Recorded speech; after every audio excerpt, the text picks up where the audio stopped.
नमस्कार, मैं जनवक्ता श्रीओम गौतम।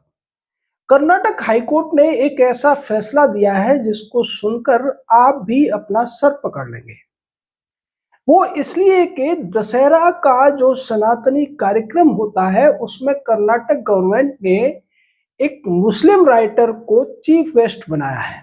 इसके खिलाफ लोगों ने याचिका लगाई थी कि ये जो कार्यक्रम होता है इसमें दीप प्रज्वलित करना पड़ता है, वैदिक मंत्रों का उच्चारण होता है, तमाम धार्मिक क्रियाएं करनी पड़ती है, फूल माला चढ़ानी पड़ती है, फल वगैरह चढ़ाने पड़ते हैं। तो ये एक गैर सनातनी व्यक्ति कैसे कर सकता है? इसलिए जिस व्यक्ति को चीफ गेस्ट बनाया गया है, जो कि एक बुकर प्राइज विजेता लेखिका है, नाम है बानू मुश्ताक। इसको लेकर अब कर्नाटक हाईकोर्ट की एक बेंच ने, जिसमें चीफ जस्टिस विभू भाकरू और सी एम जोशी दो जज शामिल थे, उन्होंने ये कहा है कि ये जो किसी तरीके से इनॉग्रेशन का प्रोग्राम है, इससे संविधान के अनुच्छेद 25 का कोई उल्लंघन नहीं होता है। इससे किसी भी व्यक्ति को किसी धर्म के आयोजन में जाने से कोई धार्मिक भावना नहीं आहत होती है और ये जो कहना है वो गलत है। जो राज्य सरकार ने इनविटेशन दिया है वो सही है और इन जो बानू मुश्ताक है इन्हें दशहरे का उद्घाटन करने से नहीं रोका जा सकता है। अब दशहरा का आयोजन जल्दी आने वाला है और उससे पहले लगता तो ये है कि इस मामले को लेकर जो याचिका करता है सुप्रीम कोर्ट भी आएंगे, लेकिन सुप्रीम कोर्ट में भी क्या होगा उसकी आप उम्मीद कर ही सकते हैं, क्योंकि जब भी अगर किसी अल्पसंख्यक खासकर मुस्लिम संप्रदाय से संबंधित कोई मामला होता है, तो चाहे हाई कोर्ट हो चाहे सुप्रीम कोर्ट हो, तब वो संवैधानिक उपबंधों की अनुच्छेदों की व्याख्या जो करते हैं वो अपने तरीके से करते हैं। आपको याद होगा जब हिजाब का मामला आया था तो कोर्ट ने ये कह दिया था कि ये एक पर्सनल मामला है, इस पर सरकार कोई रोक नहीं लगा सकती है। यानी आप जो यूनिफॉर्म पहनना बाध्य होता है स्टूडेंट्स के लिए, इससे कि उनके अंदर भेदभाव न आए, उसको भी उन्होंने जायज ठहरा दिया था और ये कह दिया था कि जो छोटी-छोटी बच्चियां हैं, चौथी, 5वीं, 10वीं, 8वीं या 12 या उससे ऊपर भी पढ़ने वाली, वो हिजाब लगाकर स्कूल जा सकती हैं। तो आप ये समझ सकते हैं कि जब दो तरीके के मामले, मतलब एक ही तरीके के मामले दो भिन्न-भिन्न समुदायों से आते हैं, तो कोर्ट की जो रीजनिंग होती है, कोर्ट का जो सोचने का तरीका है, कोर्ट का जो लॉ को इंटरप्रेट करने का तरीका है, वो कितना बदल जाता है। इस मामले में जो राज्य सरकार है उसने 2016 के एक सर्कुलर का हवाला दिया और उसमें कहा कि राज्य सरकार धार्मिक आयोजनों में किसी को भी इनवाइट कर सकती है और चूंकि ये जो मंदिर है ये राज्य सरकार के अंडर है और इसलिए इसमें कोई भी धार्मिक गतिविधि को लेकर सवाल नहीं उठाया जा सकता है। यानी अभी जब बात हो रही थी वक्फ को हटाए जाने को और उम्मीद को लाने की, तब ये सवाल उठाए जा रहे थे कि रिलीजन के मामले में स्टेट कैसे घुस सकता है। उसके मैनेजमेंट को लेकर भी ऑब्जेक्शंस किए जा रहे थे सिब्बल सिंघवी और राजीव धवन के द्वारा, जबकि वो रिलीजियस मैटर नहीं था। वक्फ का जो मामला था वो रिलीजियस न होकर सिविल मैटर था, प्रॉपर्टी के मैनेजमेंट से संबंधित मैटर था।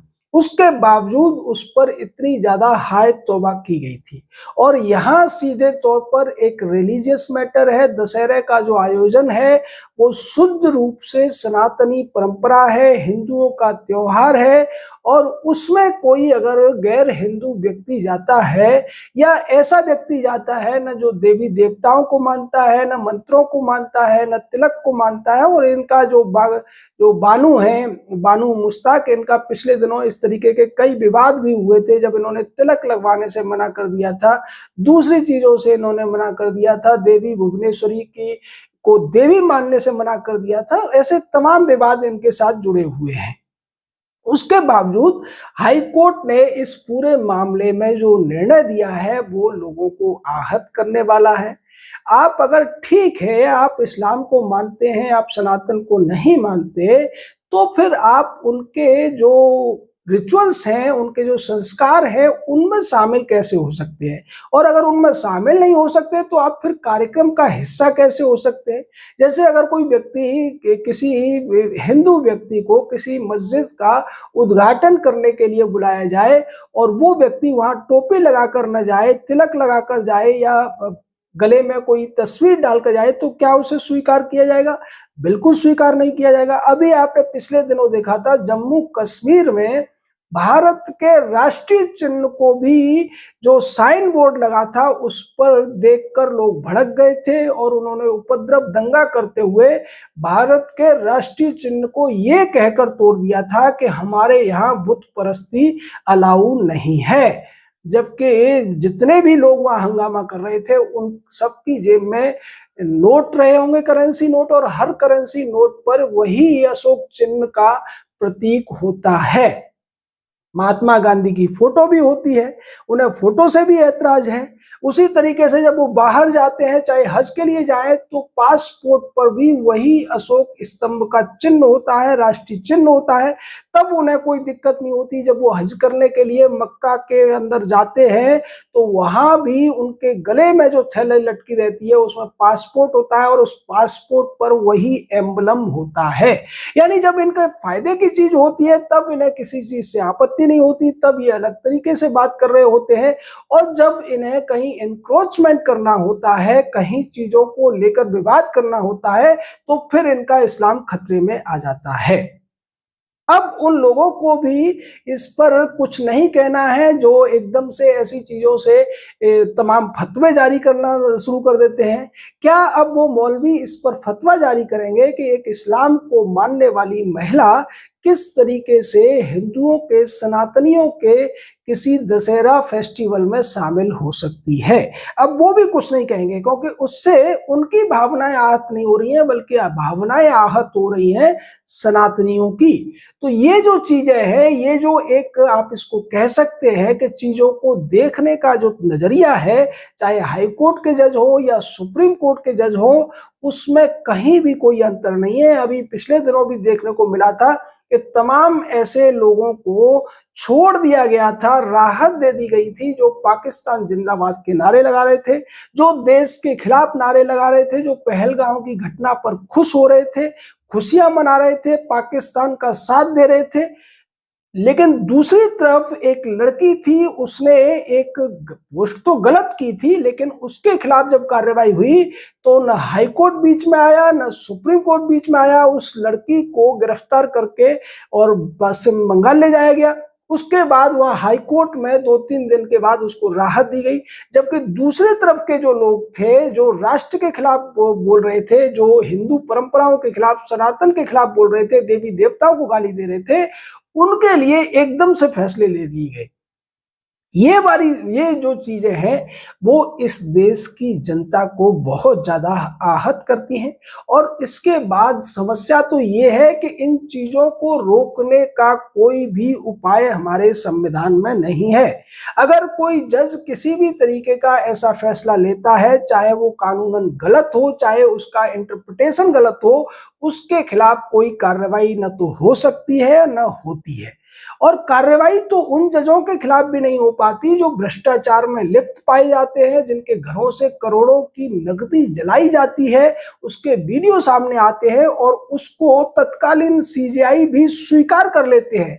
पूरा कॉलेजियम शुरुआत में उस जज को, भ्रष्ट जज को बचाने की कोशिश करता है, बाद में वो भी ये मान लेते हैं कि हाँ इसने गलती की है, लेकिन उसके बावजूद न तो उसे उसके पद से हटाया जाता है, न उससे इस्तीफा लिया जाता है, और ना वो इस्तीफा देता है, ना उसके खिलाफ एफआईआर होती है। क्योंकि हमारे यहाँ इन्हीं कोर्ट के जज साहबों ने ऐसे नियम बना दिए हैं कि अगर किसी हाई कोर्ट, सुप्रीम कोर्ट के जज के खिलाफ कोई आरोप है भी, तब भी उसके खिलाफ कोई एफआईआर नहीं हो सकती, कोई जांच नहीं हो सकती। चाहे ईडी हो, सीबीआई हो, सीआईडी, कोई भी डिपार्टमेंट उसके खिलाफ तब तक जांच नहीं कर सकता जब तक कि भारत का जो सीजेआई के पद पर बैठा हुआ जज है वो उसकी परमिशन न दे दे।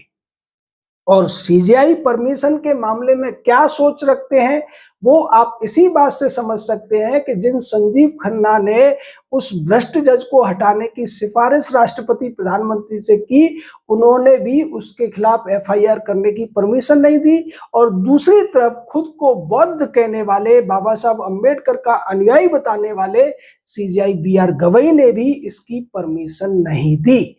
यही वजह है कि वो व्यक्ति 6 महीने गुजरने के बावजूद अभी तक हमारे सबकी जेबों से जाने वाले टैक्स के पैसे से मजे से सैलरी ले रहा है। हालांकि उसके पास कोई केस इस समय नहीं है, लेकिन अभी 3 से 4 महीने कम से कम और लगेंगे। उसको हटाए जाने की जो महाभियोग की प्रक्रिया है वो शुरू तो हो गई है, लेकिन वो प्रक्रिया अभी दिसंबर से पहले पूरी नहीं हो पाएगी।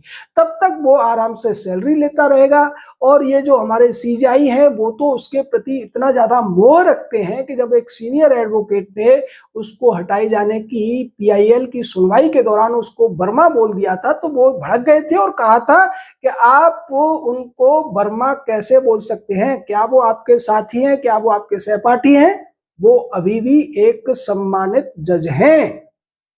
अब आप इसको समझ लीजिए कि ये जो फैसला लिया है कर्नाटक हाई कोर्ट के 2 जजों ने, वो भी सम्मानित जस्टिस हैं। वो कुछ भी करें, कैसे भी करें, वो किसी भी नियम की किसी भी तरीके से व्याख्या करें, लेकिन आप सिर्फ और सिर्फ उसको स्वीकार कर सकते हैं, कुछ भी नहीं कर सकते।